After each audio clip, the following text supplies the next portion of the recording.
Microsoft ওয়ার্ডের keyboard shortcut key, আপনি যত বেশি কিবোর্ড শর্টকাট কি জানবেন তত বেশি আপনি মাইক্রোসফট ওয়ার্ডে কিন্তু এক্সপার্ট হতে পারেন। সো আমাদের একটা লম্বা সিরিজ চলতেছে, আপনি যদি আজকে এই ভিডিওটা শুরু থেকে দেখে থাকেন সো আরও কিন্তু পিছনের ভিডিও রয়েছে এবং সামনে আরও ভিডিও থাকবে।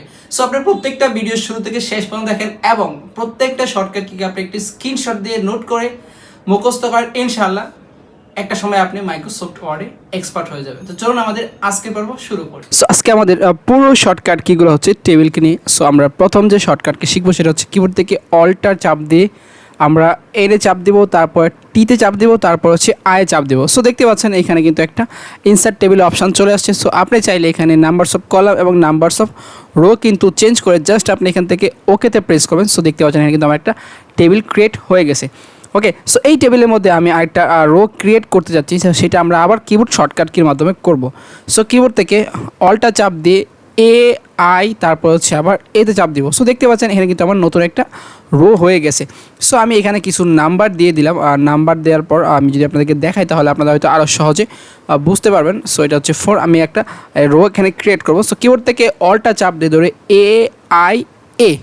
ওকে, সো দেখতে পাচ্ছেন এখানে কিন্তু আমার একটা রো কিন্তু ক্রিয়েট হয়ে গেছে। ওকে, সো আমি এখন চাচ্ছি যে এখানে একটা কলাম ক্রিয়েট করব। সো সেক্ষেত্রে আমরা কিবোর্ড থেকে শর্টকাট কি হচ্ছে আল্টা চাপ দিয়ে ধরে হচ্ছে আমরা এতে চাপ দিব, তারপর হচ্ছে আমরা পিতে চাপ দিব। সো দেখতে পাচ্ছেন এখানে কিন্তু কলামের একটা অপশান চলে আসছে। সো আপনি কতগুলো কলামস নিতে চাচ্ছেন, সো এখানে 2 দেওয়া আছে, আপনি চাইলে এই অ্যারোতে ক্লিক করে বাড়ি এরকম 4, 5, 6 যে করে আপনার প্রয়োজন সেই করে কিন্তু আপনি নিতে পারেন। সো জাস্ট এখানে সংখ্যাটা বসিয়ে দিয়ে এখান থেকে ওকেতে প্রেস করবেন। সো দেখতে পাচ্ছেন এখানে কিন্তু আমার এরকম 4টা কলাম কিন্তু হয়ে গেছে। সো একটা রোয়ের মধ্যে কিন্তু আমি 4টা কলাম কিন্তু এখানে সেট করে দিয়েছি। তারপর আমরা শিখব কিভাবে একটা কলামকে ডিলিট করতে হয়।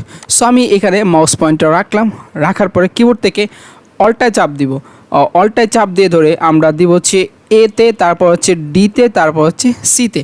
সো দেখতে পাচ্ছেন একটা কিন্তু আমার এখানে ডিলেট হয়ে গেছে। সো এখানে আমার দেখতে পাচ্ছেন যে 4টা কলাম আছে। সো আমি একটু এখানে নাম্বার করে দিই তাহলে হয়তো বুঝতে সুবিধা হবে। সো এখানে আমরা আগে এখানে নাম্বার সেট করে নেব, তারপর হচ্ছে আমরা আবার দেখাবো যে কীভাবে এটা ডিলেট করতে হয়। সো ওকে, সো জাস্ট আমি 3 নাম্বার কলামের মধ্যে আমি মাউস পয়েন্টার রাখার পরে কিবোর্ড থেকে অল্টা প্রেস করব, অল্টা প্রেস করে ধরে এ, তারপর হচ্ছে ডি, তারপর হচ্ছে আমরা সিতে ক্লিক করব। সো দেখতে পাচ্ছেন একটা কলাম কিন্তু আমার ডিলেট হয়ে গেছে। সো এখন আমি কীভাবে একটা রোকে ডিলেট করব সেটাও কিন্তু একটা শর্টকাট কি এর মাধ্যমে আমরা করব। সো 4 নাম্বার যে কলামটা আছে এই কলামের মধ্যে আমি রোটাকে ডিলেট করে দেবো। সো 4 নাম্বারের সাথে আমি মাউস পয়েন্টার রাখার পরে কিবোর্ড থেকে অল্টা চাপ দিয়ে তারপর হচ্ছে এ, তারপরে হচ্ছে ডি, তারপর হচ্ছে আর। সো দেখতে পাচ্ছেন এখানে কিন্তু আমার একটা এরকম কলাম কিন্তু ডিলেট হয়ে গিয়েছে। সো আজকের সর্বশেষ যে টিক্সটা সেটা হচ্ছে অল্টা plus A M merge cell. So আমরা এখান থেকে এই 2টা এরকম রোকে কিন্তু আমরা এরকম মার্চ করব, মাঝখানে যে দাগটা রয়েছে সেই দাগটা আমরা মুছে ফেলবো। সেক্ষেত্রে আমরা কিবোর্ড থেকে অল্টা চাপ দিব, অল্টা চাপ দিয়ে ধরে আমরা এতে চাপ দিব, তারপর আমরা এমে চাপ দিব। সো দেখতে পাচ্ছেন এটা কিন্তু আমার এখানে মাঝখানে যে একটা দাগ ছিল সেই দাগটা কিন্তু এখানে আমার মুছে গেছে। সো এটা কিন্তু একটা মার্চ হয়ে গেছে।